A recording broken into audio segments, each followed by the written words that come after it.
حضرت سلیمان علیہ السلام حضرت داود علیہ السلام کے صاحبزادے تھے اور ان کے وارث قرار پائے۔ وَلَقَدْ آتَيْنَا دَاوُودَ وَسُلَيْمَانَ عِلْمًا، ارشاد فرمایا ہم نے حضرت داود اور حضرت سلیمان علیہ السلام کو علم عطا کیا۔ علماء نے لکھا ہے کہ اللہ نے انہیں اختیار دیا کہ یا حکومت لے لو، یا دولت لے لو، یا علم لے لو۔ تو انہوں نے کہا مالک ہمیں علم دے دیں، تو اللہ نے دولت و حکومت اس کے صدقے سے عطا کر دی۔ تو سب سے بڑی دولت علم ہے۔ تو یہاں کہا کہ ہم نے ان کو علم کے نور سے مالا مال کیا۔ اور اگر بنظر غور مطالعہ کریں تو علم ہی شہنشاہی ہے۔ کسی زمانے میں ایک ملک کو فتح کر لیا گیا اور بادشاہ گرفتار کر کے حاضر لایا گیا، تو جو فاتح تھا اس نے مفتو کو کہا، اس بادشاہ کو کہا کہ ہم تجھے قتل نہیں کرتے، تمہیں جان کی امان دیتے ہیں، بلکہ اس حکومت میں تجھے عہدہ دینا چاہتے ہیں، اب تم بتاؤ کہ تمہیں کون سے منصب پہ رکھا جائے۔ تو اس نے کہا مجھے معلم لگا دو، مجھے استاد لگا دو۔ تو اس بادشاہ نے ہنس کے کہا پھر بادشاہی چاہتے ہو؟ تو یہ بادشاہی ہے، یہ شہنشاہی ہے علم۔ تو کہا ہم نے ان کو علم کی دولت سے مالا مال کیا۔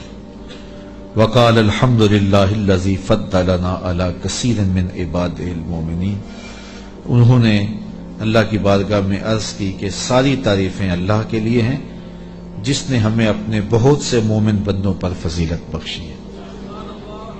نعمت کا شکریہ ادا کر رہے ہیں کہ اتنے اللہ کے بندے تھے، کتنی مخلوقات تھیں اور اہل ایمان بھی کتنے تھے، لیکن ہمیں علم دے کر کے اس نے فضل و شرف عطا کیا، اس پر ہم اللہ کا شکر ادا کرتے ہیں۔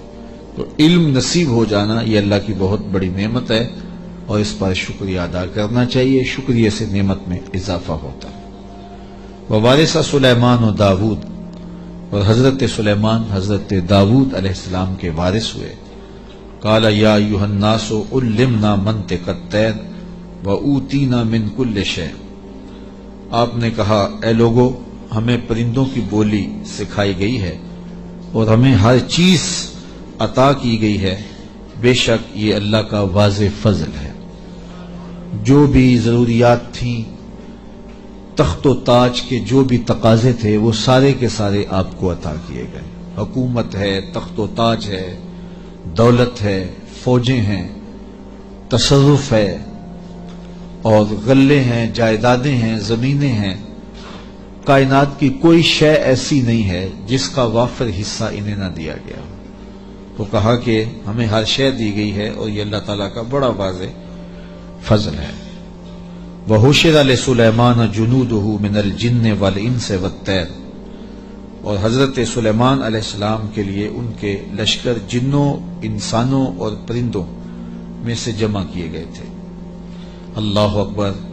فَهُمْ يُوزَعُونَ، جنہیں وہ بغرض نظم و تربیت جو ہے وہ آپ کی خدمت میں وہ روکے جاتے تھے اور وہ حاضر کیے جاتے تھے، جمع ہوتے اور پھر ان کو ایک ترتیب دیتے اور لشکر آراستہ ہوتے۔ یعنی آپ کی ملک میں انسان بھی تھے، جن بھی تھے آپ کے لشکر میں، اور پرندے بھی تھے۔ اور جب آپ کا لشکر چلتا تھا تو ایک سمت جن ہوتے، ایک سمت انسان ہوتے، اور اوپر پرندے پرواز کر رہے ہوتے۔ کتنی شان و شوکت پر مشتمل لشکر ہوتا حضرت سلیمان علیہ السلام کا۔ حتی اذا اتوا علی واد النمل، یہاں تک کہ جب وہ لشکر چیونٹیوں کے میدان میں آیا اور وہاں چیونٹیاں جمع تھیں، حضرت سلیمان اپنے پورے لشکر کے ساتھ، پوری شان و شوکت کے ساتھ جب وادی نمل میں داخل ہونے لگے، قالت نملۃ یا ایھا النمل ادخلوا مساکنکم، تو ایک چیونٹی نے کہا کہ اے چیونٹیوں اپنی رہائش گاہوں میں داخل ہو جاؤ، لا یحطمنکم سلیمان وجنودہ وہم لا یشعرون، حضرت سلیمان علیہ السلام اور ان کے لشکر تمہیں کچل نہ دیں اس حال میں کہ انہیں خبر بھی نہ ہو، التفات نہ کریں، توجہ نہ کریں، تم ننھی اور مہین مخلوق ہو اور ان کی توجہ تمہاری سمت نہ ہو اور وہ گزرتے ہوئے تمہیں رون ڈالیں، بے خبری میں ایسا ہو جائے تو تم جلدی کرو اپنی بلوں میں داخل ہو جاؤ۔ اس چیونٹی نے یہ بات اپنی ہم جولیوں سے کہی۔ حضرت امام فخر الدین رازی علیہ رحمہ اسی آیت کریمہ کی تفسیر میں لکھتے ہیں کہ اس چیونٹی کو یہ علم تھا کہ اللہ کے نبی کا لشکر جان بوجھ کر ننھی جان کو بھی ضائع نہیں کرتا، تو اس لیے اس نے کہا کہیں بے خبری میں تمہیں کچل نہ دیں۔ اگر ان کی توجہ ادھر ہوئی تو وہ ایسا کبھی نہیں کریں گے کہ تمہیں کچل ڈالیں۔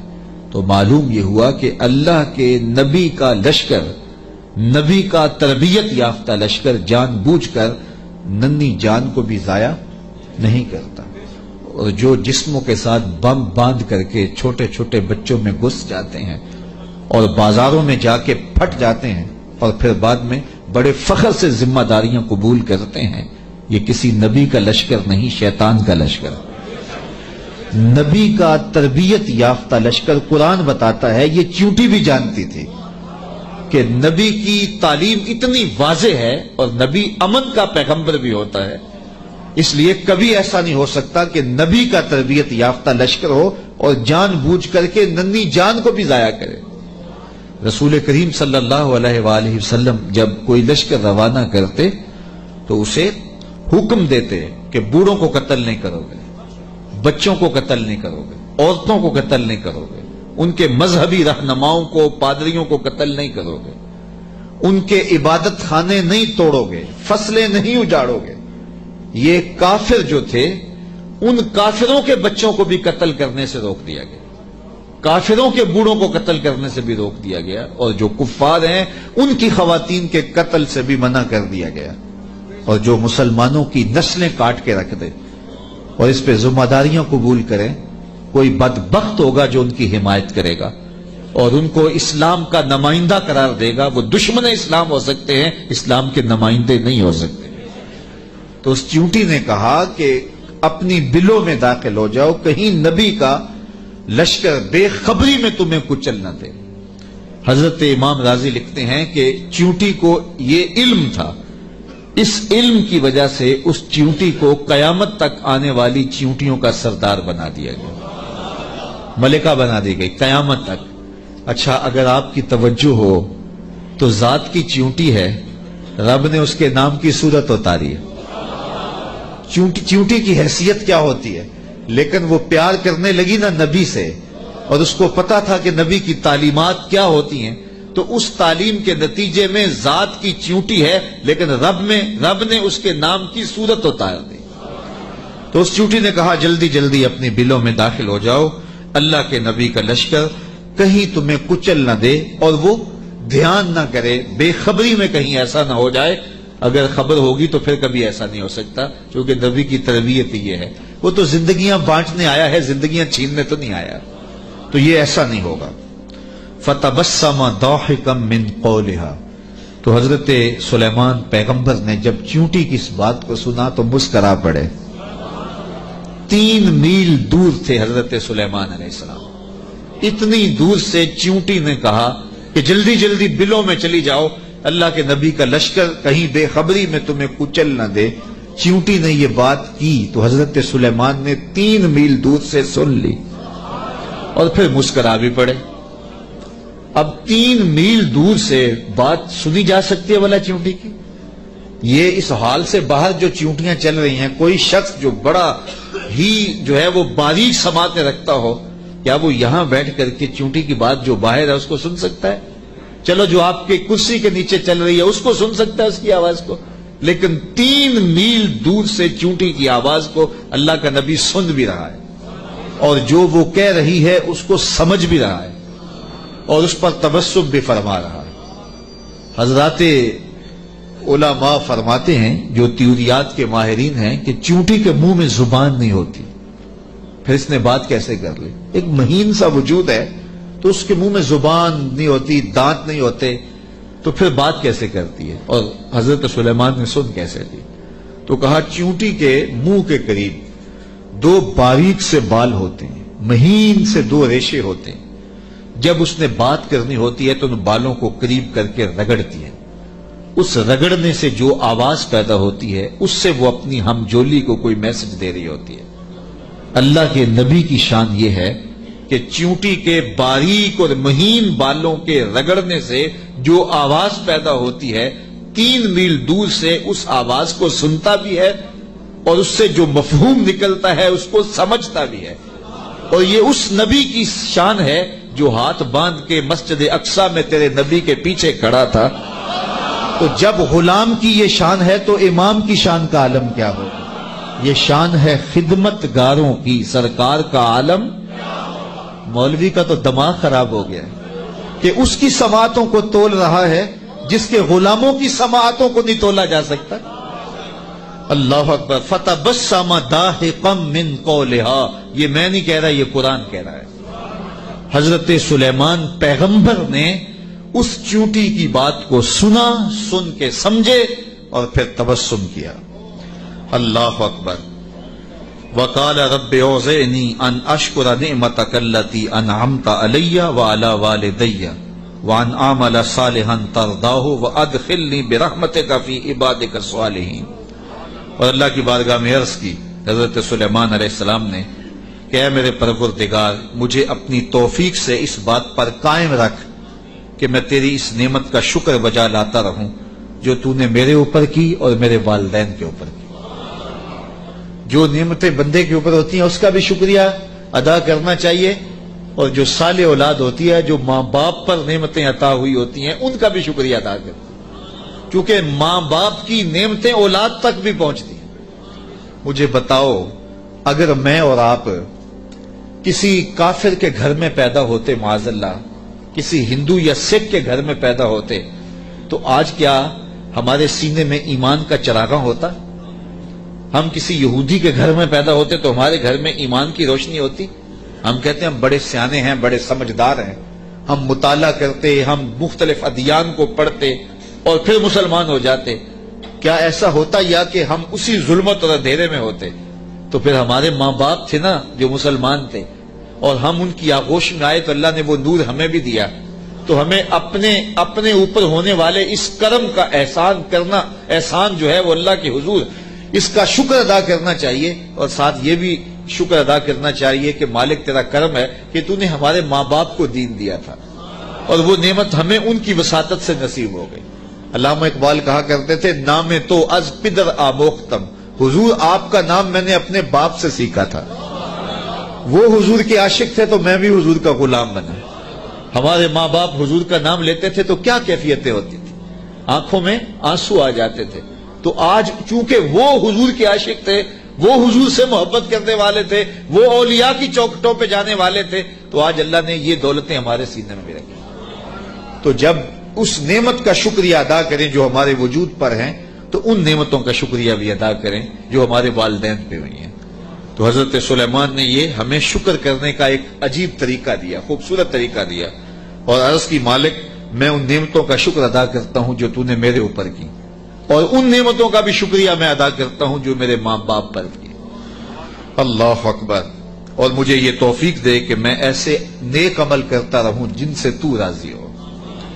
اللہ اکبر. اور مجھے اپنی خاص رحمت سے اپنے نیک بندوں میں داخل فرما لے. حضرت سلیمان علیہ السلام ایک دن اپنے لشکر کا جائزہ لیتے ہوئے پرندوں کی جانب نکلے. کیسی شان و شوکت تھی، جنوں پر بھی حکومت، انسانوں پر بھی حکومت، پرندوں پر بھی حکومت. وَتَفَقَّدَ الطَّيْرَ، تو آپ نے پرندوں کا جائزہ لیا. فَقَالَ مَا لِيَ لَا أَرَى الْهُدْهُدْ، فرمایا میں ہدہد کو نہیں دیکھ رہا. اور پھر فرمایا ام کان من الغائبین، وہ واقعی غائب ہو گیا ہے. لَأُعَذِّبَنَّهُ عَذَابًا شَدِيدًا، میں اس کو سخت عذاب دوں گا. او لَأَذْبَحَنَّهُ، یا اس کو میں ذبح کر دوں گا. او لَيَأْتِيَنِّي بِسُلْطَانٍ مُبِينٍ، یا وہ میری جانب میرے پاس اپنے بے قصور ہونے کی کوئی واضح دلیل لائے. 3 باتیں کی، یا تو سخت عذاب دوں گا، یا ذبح کر دوں گا یا پھر اپنی صفائی میں کوئی مضبوط دلیل لائے۔ حضرت سلیمان علیہ السلام بیت اللہ کی حاضری کے بعد واپس آ رہے تھے اور صنعاء کے مقام پہ جو یمن کا شہر ہے وہاں آپ نے پڑاؤ کیا اور وہاں آپ نے جانوروں کا جائزہ لیا اور وہاں ہدہد کو نہ دیکھا۔ مفسرین فرماتے ہیں جب پانی کی ضرورت ہوتی تو ہدہد کو حاضر کیا جاتا اور یہ ہدہد جو تھا وہ پھر بتاتا کہ کس جگہ پانی ہے۔ یہ جانوروں کے اندر انجینئر ہے، اللہ نے اس کو بڑی طاقت دی۔ حضرت ابو ہریرہ رضی اللہ تعالیٰ عنہ نے جب فرمایا نا کہ یہ بڑی قوتوں سے مالا مال کیا گیا ہے، اس کی نظر بڑی تیز ہوتی ہے، تو کسی نے حضرت ابو ہریرہ سے کہا کہ چھوٹے بچے جب دھاگا لگا کے جال لگا کے جو ہے وہ پھاہی لگاتے ہیں تو یہ ہدہد پھنس جاتا ہے، جس کو زمین کی تہ میں پانی نظر آ جاتا ہے اس کو وہ جال نظر نہیں آتا۔ تو حضرت ابو ہریرہ بولے تقدیر کا جال نظر نہیں آتا، تو تقدیر کا جال بڑا ڈاڈا ہوتا ہے، وہ نظر نہیں آتا۔ یہ آپ نے ایک جانور دیکھا ہوگا کن کھجورا، اس کے 100 پاؤں ہوتے ہیں، 100 پاؤں، اور یہ جو سانپ ہوتا ہے اس کے کوئی پاؤں نہیں ہوتے، یہ اپنے جسم کو بل دے کے آگے بڑھتا ہے، اور کن کھجورا اس کے 100 پیر ہوتے ہیں، اور سانپ کی مرغوب غذا ہے کن کھجورا، اور جب اس کو یہ نظر آئے تو یہ دوڑتا ہے اور سانپ پیچھے دوڑ کے اس کو شکار کر لیتا ہے۔ تو کسی نے کن کھجورے سے پوچھا کہ تیرے 100 پیر ہیں اور سانپ کا ایک بھی نہیں ہے اور پھر بھی تو پکڑا جاتا ہے؟ اس نے کہا تقدیر کے آگے پاؤں نہیں چلتے۔ تو کہا کہ وہ دھاگا تقدیر کا ہے، وہ ہدہد کو نظر نہیں آتا اور وہ بچے اسے پکڑ لیتے ہیں۔ تو ہدہد حضرت سلیمان علیہ السلام کا درباری پرندہ تھا اور حضرت سلیمان علیہ السلام اس سے محبت کرتے تھے، یہ بھی اللہ کے نبی سے پیار کرتا تھا، بلکہ صاحب روح البیان نے ہدہد کے عنوان سے بڑی باتیں لکھی ہیں، کچھ لطیفے بھی ذکر کیے ہیں۔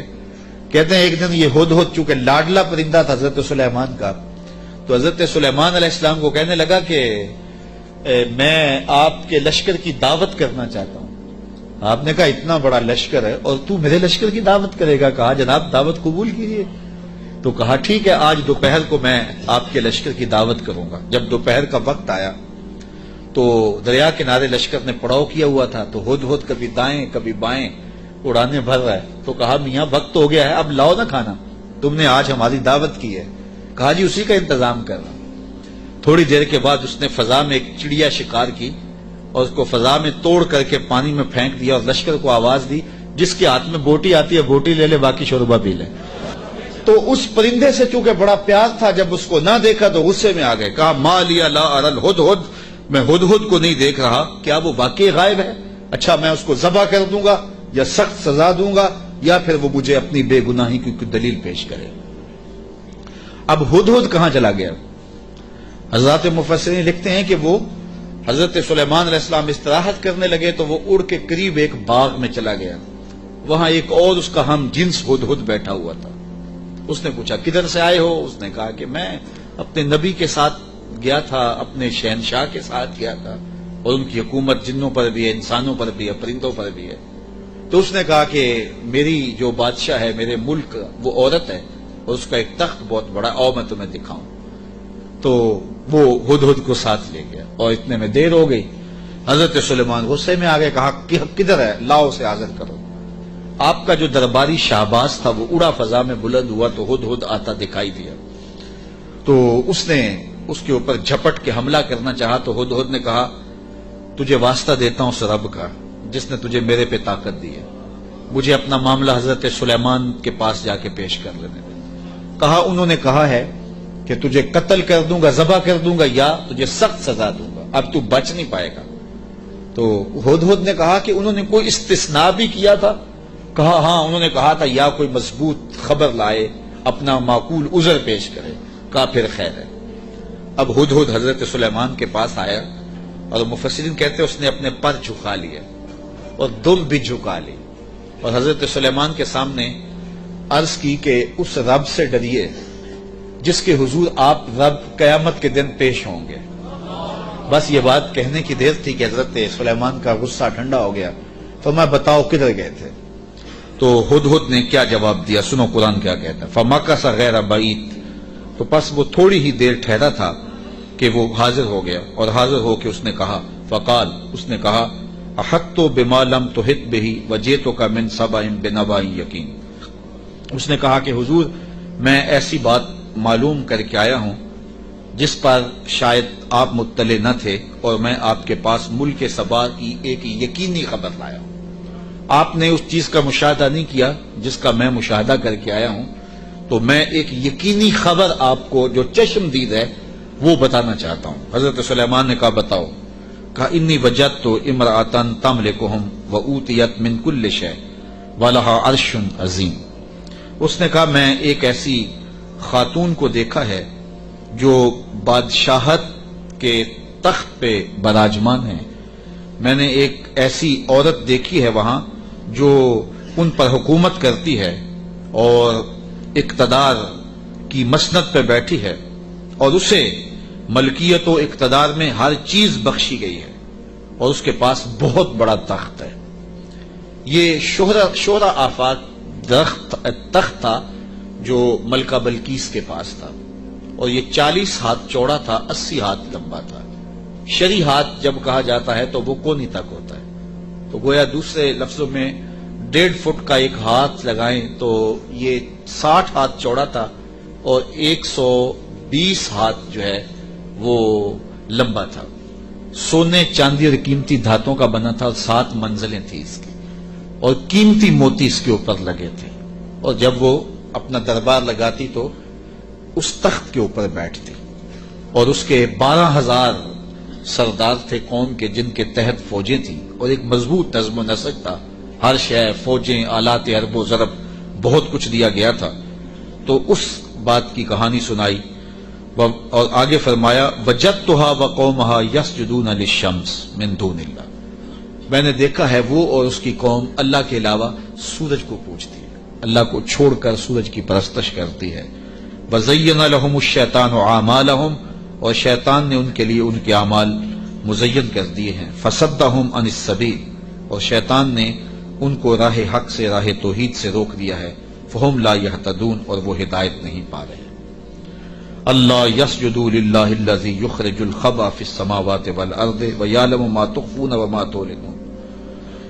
اللہ اکبر، اس لیے روکے گئے ہیں کہ وہ اللہ کے حضور سجدہ ریز نہ ہوں، جو آسمانوں اور زمینوں میں پوشیدہ حقائق اور موجودات کو باہر نکالتا ہے، یعنی ظاہر کرتا ہے، اور وَيَعْلَمُ مَا تُخْفُونَ، اور جو تم ظاہر کرتے ہو، جو تم چھپاتے ہو، وَمَا تُعْلِنُونَ، اور جو تم ظاہر کرتے ہو اور جو تم چھپاتے ہو، وہ سب کو جانتا ہے، اس کی نظر میں کوئی پوشیدہ نہیں ہے۔ اللہ لا الہ الا هو رب العرش العظیم، اللہ کے سوا کوئی عبادت کے لائق نہیں، وہی عظیم تخت اقتدار کا مالک ہے۔ ملکہ بلقیس کا تخت کیا ہے؟ تخت تو میرے رب کا ہے، عرش تو اس کا ہے، تو اس نے یہ بات کہی۔ حضرت سلیمان نے ہدہد سے کہا کالا سننظر اصدقت ام کنت من الکاذبین، کہا کہ ہم ابھی دیکھتے ہیں کہ تو سچ کہہ رہا ہے یا جھوٹ بول رہا ہے۔ کالا سننظر اصدقت ام کنت من الکاذبین، تو سچا ہے یا جھوٹا ہے۔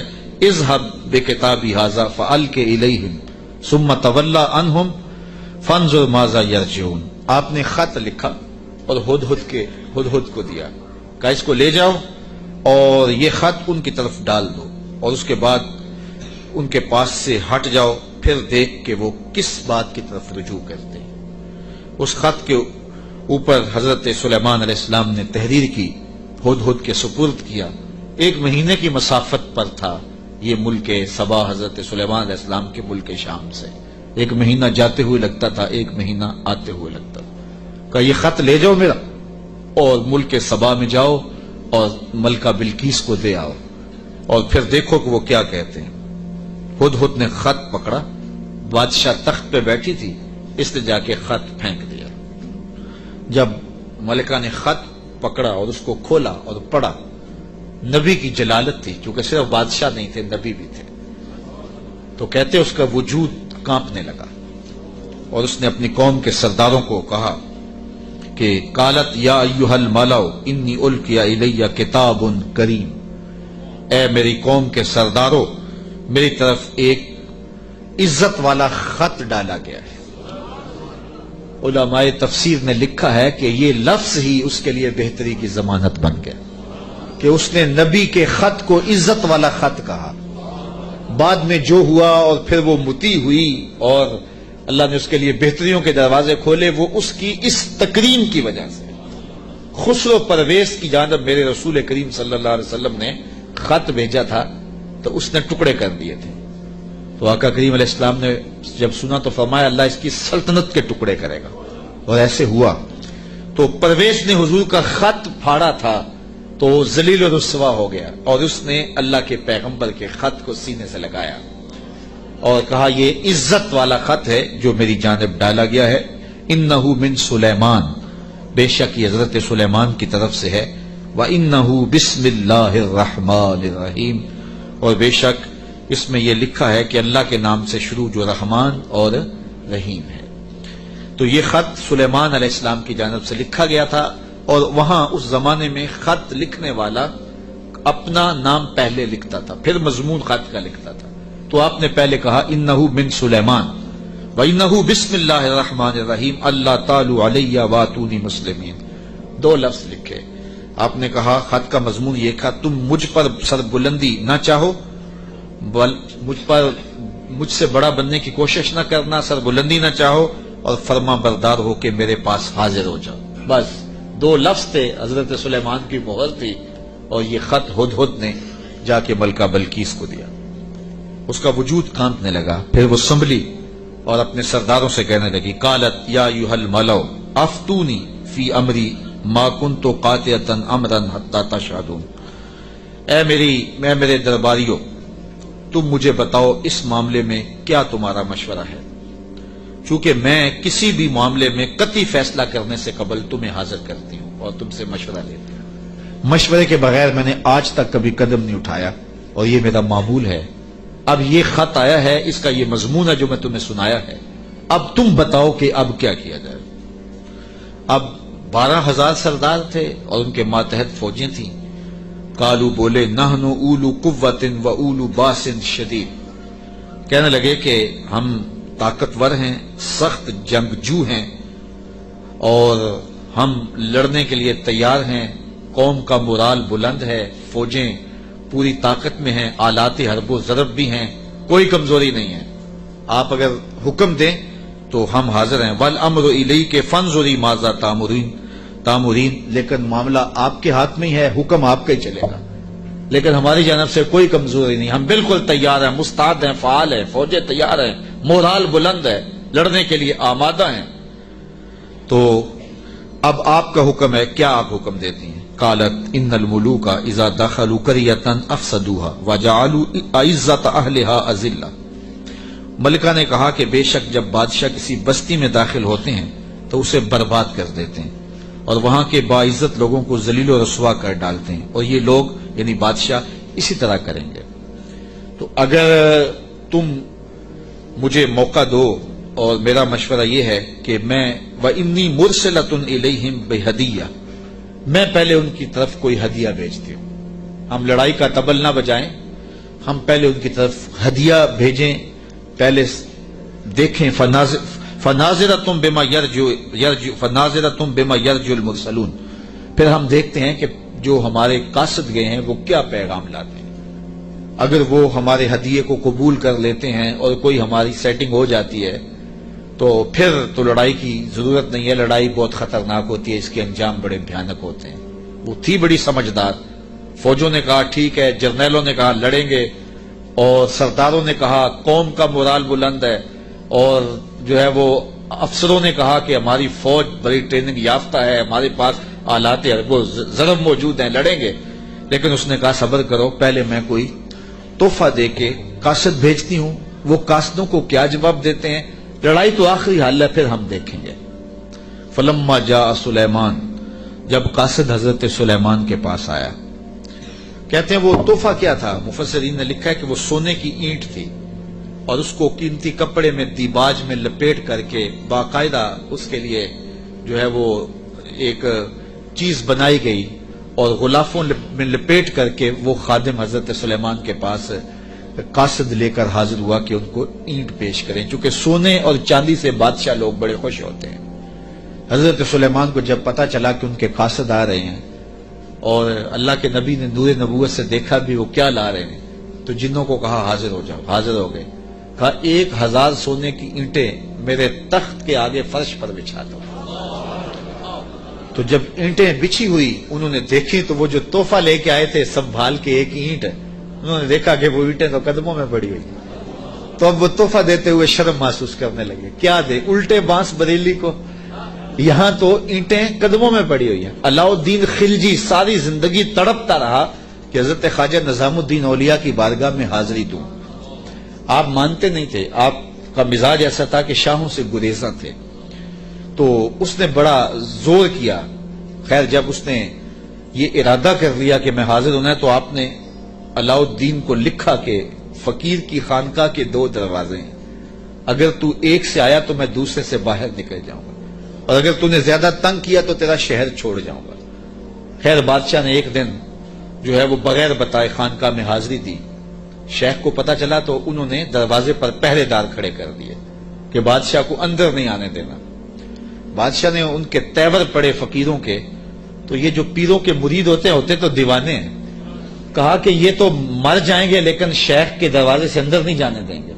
تو بادشاہ کو شرارت سوجی تو اس نے کاغذ کے ٹکڑے پہ لکھا کہ یہ کیا ہوا کہ بادشاہوں کے دروازوں پہ بھی بواب چوکیدار اور فقیروں کے دروازے پہ بھی بواب۔ تو اندر سے شیخ نے اسی کاغذ کے ٹکڑے پہ بیک پہ اس کی پشت پہ لے کے بھیجا، فرق یہ ہے کہ بادشاہوں کے درباروں پر جو بواب ہوتے ہیں وہ فقیروں کو روکنے کے لیے ہوتے ہیں، اور جو فقیروں کی چوکھٹ پہ بواب ہوتے ہیں وہ امیروں کو روکنے کے لیے ہوتے ہیں۔ بادشاہ کہنے لگا کہ مجھے حضرت کی خانقاہ تو دیکھنے کی اجازت ہوگی۔ خدام نے کہا کوئی حرج نہیں ہے۔ تو وہ خانقاہ لنگر خانہ دیکھنے لگا، بہت بڑی خانقاہ تھی۔ تو جب وہ استبل میں گیا تو کیا دیکھا کہ جو گھوڑے ہیں ان کی جو میخیں ہیں، قلعے ہیں، وہ چاندی کے ہیں، اور جو ان کے پاؤں میں زنجیریں پڑی ہوئی ہیں جن سے وہ بندھے ہوئے ہیں وہ زنجیریں سونے کی ہیں۔ تو بادشاہ بڑا حیرت زدہ ہوا، تو اس نے پھر کاغذ کے ٹکڑے پہ لکھا کہ یہ کیا ہوا کہ بادشاہوں کے پاس بھی سونا اور چاندی اور فقیروں کے پاس بھی سونا اور چاندی، فرق کیا ہوا؟ تو شیخ نے جواب میں لکھ کے بھیجا، فرق یہ ہے بادشاہ خزانوں میں سنبھال کے رکھتے ہیں، فقیر گھوڑوں کے قدموں میں ڈال کے رکھتے ہیں۔ تو حضرت سلیمان علیہ السلام نے 1000 اینٹ بچھوا دی۔ آپ جانتے ہیں جب بہار چین آیا نا حضرت عمر کے زمانے میں، جب ایران فتح ہوا تو سب سے دنیا کے اس وقت نامور اشیاء میں سے بہار چین ایک بہت بڑا قالین تھا، جس کو بہار چین پہ بٹھا دیا جاتا وہ ناز کرتا کہ میں بہار چین پہ بیٹھے۔ آج وہ کسی کو وہ سرخ قالین پہ جو ہے وہ لے کے جاتے ہیں تو کہتے ہیں میرے لیے سرخ قالین بچھائے گئے، امریکہ میں یا جو ہے وہ میرے لیے جو ہے وہ برطانیہ میں یہ اعزاز دیا گیا ہے کہ مجھے سرخ قالینوں پہ میرا استقبال کیا گیا، سرخ قالین بچھائے گئے۔ بہار چین یہ ایک ایسا قالین تھا کہ جس پہ بیٹھ جانا اور جس پہ چلے جانا یہ بڑے دنیا کے لوگ جو ہیں وہ فخر سمجھتے تھے۔ جب حضرت فاروق اعظم کا زمانہ آیا تو یہ علاقہ فتح ہوا تو یہ اونٹوں پہ لاد کر کے یہ بہار چین مدینے بھیجا گیا۔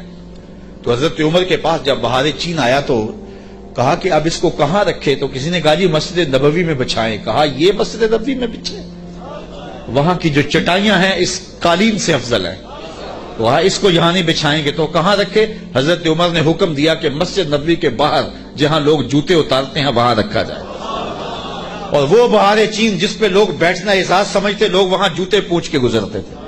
تو فقیروں کی نظر میں کیا چیز ہوتی ہے ان چیزوں کی؟ تو 1000 اینٹ جب بچھی ہوئی دیکھی تو وہ کیا تحفہ دیتے؟ حضرت سلیمان علیہ السلام نے کہا کالا اتمدوننی بمال، تم مجھے مال سے میری مدد کرتے ہو؟ تم کیا سمجھتے ہو؟ تم میرے پاس جو ہے وہ مال و دولت سے میری مدد کرنا چاہتے ہو؟ فما آتانی اللہ خیر مما آتاکم، اللہ نے جو مجھے دیا ہے وہ اس سے بہتر دیا ہے جو تم کو دیا ہے، تمہارے سے بہتر مجھے نوازا ہے۔ بل انتم بہدیتکم تفرحون، بلکہ اپنے ہدیے پہ تم خوش ہو کہ یہ مال ہے، ہم مال کے ہدیے کو قبول نہیں کرتے۔ ایک طرف سورج کو پوجا جا رہا ہے، رب کے ساتھ شریک ٹھہرایا جا رہا ہے، اور میں ایک اینٹ لے کے راضی ہو جاؤں سونے کی اور تم اللہ کی مخالفت کرتے رہو۔ یہاں سمجھنے کے لیے بہت کچھ ہے کہ اللہ کے حکموں کی نافرمانی کر رہا ہو اور پیر صاحب کو نذرانہ دے دے اور پیر صاحب یہیں چپ ہو جائے کہ کوئی نہیں مجھے نذرانہ مل گیا، یہ سمجھنے کے لیے کافی ہے۔ سونے کی اینٹ لے کے آئے ہیں، فرمایا وہ بتوں کو پوج رہے ہیں، وہ سورج کو پوج رہے ہیں، اور مجھے اس نذرانے سے چپ کروانا چاہتے ہیں، ایسا نہیں ہوگا۔ اور آپ نے اس قاصد کو پیغام دیا، ارجع الیہم، جا ان کے پاس اور ان کو بتا جا کے کہ فَلَنَاتِيَنَّهُمْ بِجُنُودٍ لَا قِبَلَ لَهُمْ بِهَا وَلَنُخْرِجَنَّهُمْ مِنْهَا أَذِلَّةً وَهُمْ صَاغِرُونَ۔ ان کو جا کے بتا کہ ہم ایسا لشکر لے کے آ رہے ہیں جس کا تم مقابلہ نہیں کر پاؤ گے، اور تمہیں ذلیل کر کے رسوا کر کے شہروں سے نکالے گے، تیار ہو جاؤ۔ حضرت سلیمان نے اس قاصد کو پیغام بھیجا۔ جب اس نے جا کے پیغام دیا اور حضرت سلیمان کے دربار کی کہانیاں سنائیں، تو پھر لڑائی کی ہمت کس کو ہوتی؟ نبی کو اللہ نے روب دیا ہوتا ہے، نبی کا روب جو ہے وہ لوگوں پہ پڑ جاتا ہے۔ اللہ اکبر، تو کس کو ہمت ہوتی؟ ملکہ بلقیس نے کہا کہ اب میں خود جاتی ہوں، تو وہ خود تیار ہوئی اور وہ حضرت سلیمان کی بارگاہ میں حاضر ہونے کے لیے ملک سبا سے چلی۔ ادھر بھی وقت گزرتا گیا، جب 3 فرسخ دور وہ دربار سے رہ گئی، 1 فرسخ اور 3 فرسخ 5 کلومیٹر لگا لیں، آپ یہ کہہ لیں کہ وہ بائی پاس پہ یا وہ یہ چناب پل پہ، اتنے فاصلے پہ جب اس کا آنا ہوا تو حضرت سلیمان بیٹھے تھے اور آپ نے اپنے درباریوں سے کہا، قال یا ایھا الملأ ایکم یاتینی بعرشھا قبل ان یاتونی مسلمین۔ دربار لگا تھا، جن بھی بیٹھے تھے، انسان بھی بیٹھے تھے، پرندے بھی تھے۔ آپ نے کہا میرے درباریوں، وہ بلقیس آ گئی ہے، یہاں قریب ہی آ گئی ہے، تو اس کا وہ تخت جس پہ اسے ناز ہے، کوئی ہے جو اٹھا لائے اس کے لانے سے پہلے؟ کیسی شان حضرت سلیمان کی، وہ بائی پاس پہ آ گئی ہے، اور تخت 1 مہینہ جاتے ہوئے لگتا ہے، 1 مہینہ آتے ہوئے لگتا ہے۔ یہ طاقتیں ہیں اللہ کے بندوں کی، اللہ اکبر۔ تو کہا وہ تو ادھر آ گئی ہے، تو کوئی ہے جو اس کا تخت جا کے جلدی جلدی اٹھا لائے؟ تو جب آپ نے یہ بات کہی تو ایک جن اٹھا، قال عفریت من الجن انا آتیک بہ، ایک جن کہنے لگا حضرت میں لاتا ہوں۔ کب لاؤ گے؟ قبل ان تقوم من مقامک، آپ کی مجلس ختم ہونے سے پہلے پہلے حاضر کر دیتا ہوں۔ اور مجلس ختم ہوتی تھی زوال کے وقت، دوپہر کے وقت، صبح شروع ہوتی اور دوپہر کو ختم ہو جاتی، تو کچہری لگی تھی، کہا کچہری ختم ہونے سے پہلے پہلے میں لے آتا ہوں۔ وَإِنِّي عَلَيْهِ لَقَوِيٌّ أَمِينٌ، طاقتور بھی ہوں، لے بھی آؤں گا، اور امین بھی ہوں، کوئی ایک موتی بھی ضائع نہیں ہوگا، تو تخت میں لے کے آتا ہوں۔ اور 1 مہینہ میں نے عرض کیا جاتے ہوئے لگتا ہے، 1 مہینہ کئی ہاتھ موٹا تھا، 7 منزلیں تھیں، 40 ہاتھ چوڑا تھا، 80 ہاتھ لمبا تھا، سونے اور چاندی اور قیمتی جواہر سے مرصع تھا، اور 7 کوٹریوں میں مکفل تھا، تالے لگے تھے، پہرے دار کھڑے تھے، جیب میں ڈال کے بھی لانا ہو پھر بھی 2 مہینے چاہیے۔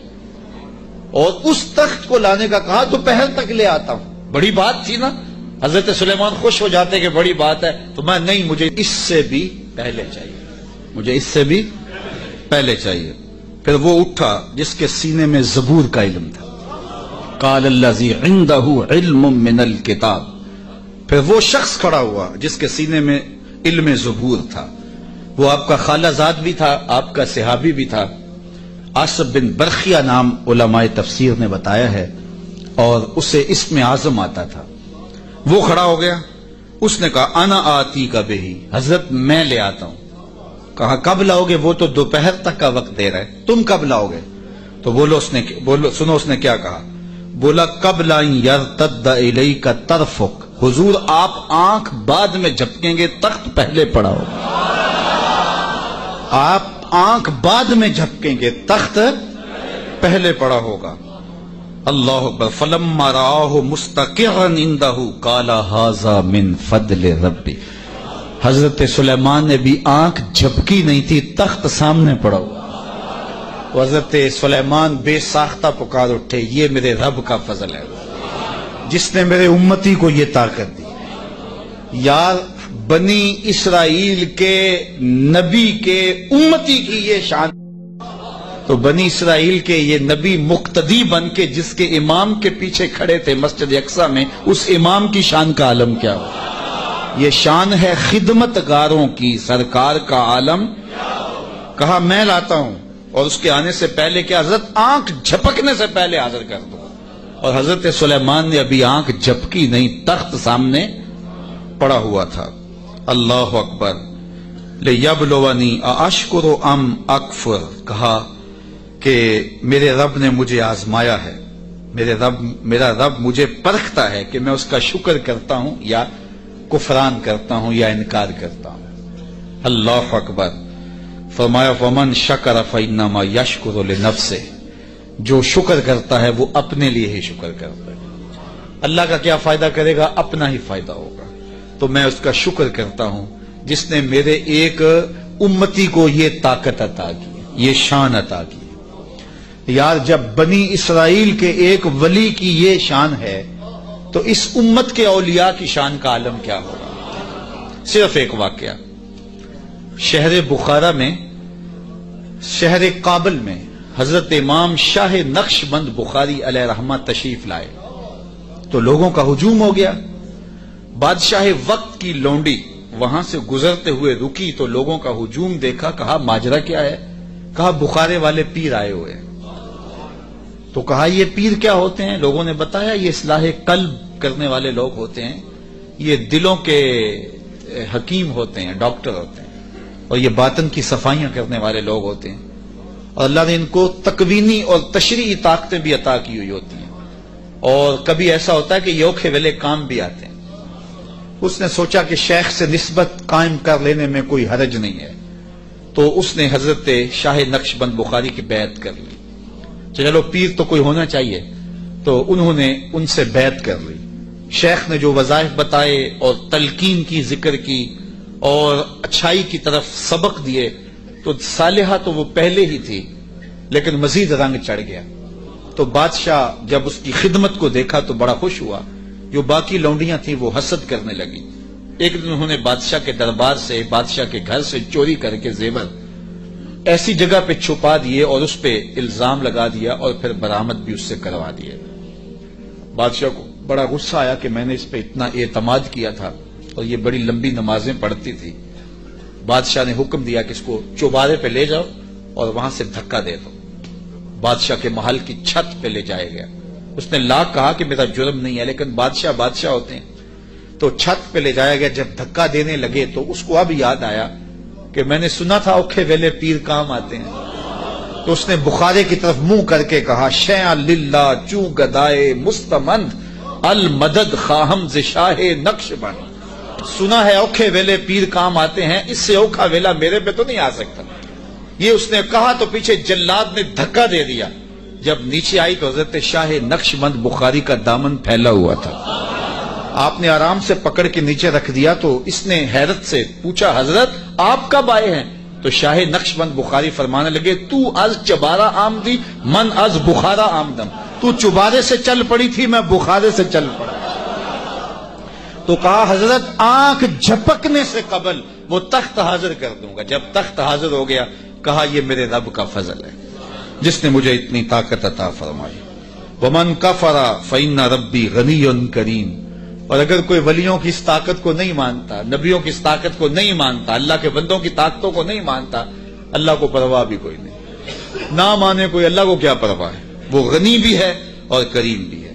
کالا نکروا لہا عرشہا ننظر اتہتدی ام تکون من الذین لا یہتدون۔ آپ نے فرمایا جلدی جلدی کرو، تخت کا حلیہ بھی بدل دو، اس کی شکل جلدی جلدی تبدیل کر دو، تاکہ جب وہ آئے تو ہم دیکھیں کہ وہ اس کو پہچانتی ہے یا نہیں پہچانتی۔ تو تخت کا حلیہ بدل دیا گیا۔ فلما جاءت، جب ملکہ بلقیس پہنچی، قیلا اہاکذا عرشک، کہا تیرا بھی اس جیسا کوئی تخت ہے؟ اس تخت کی طرف اشارہ کر کے کہا کہ کیا تمہارا تخت اسی طرح کا ہے؟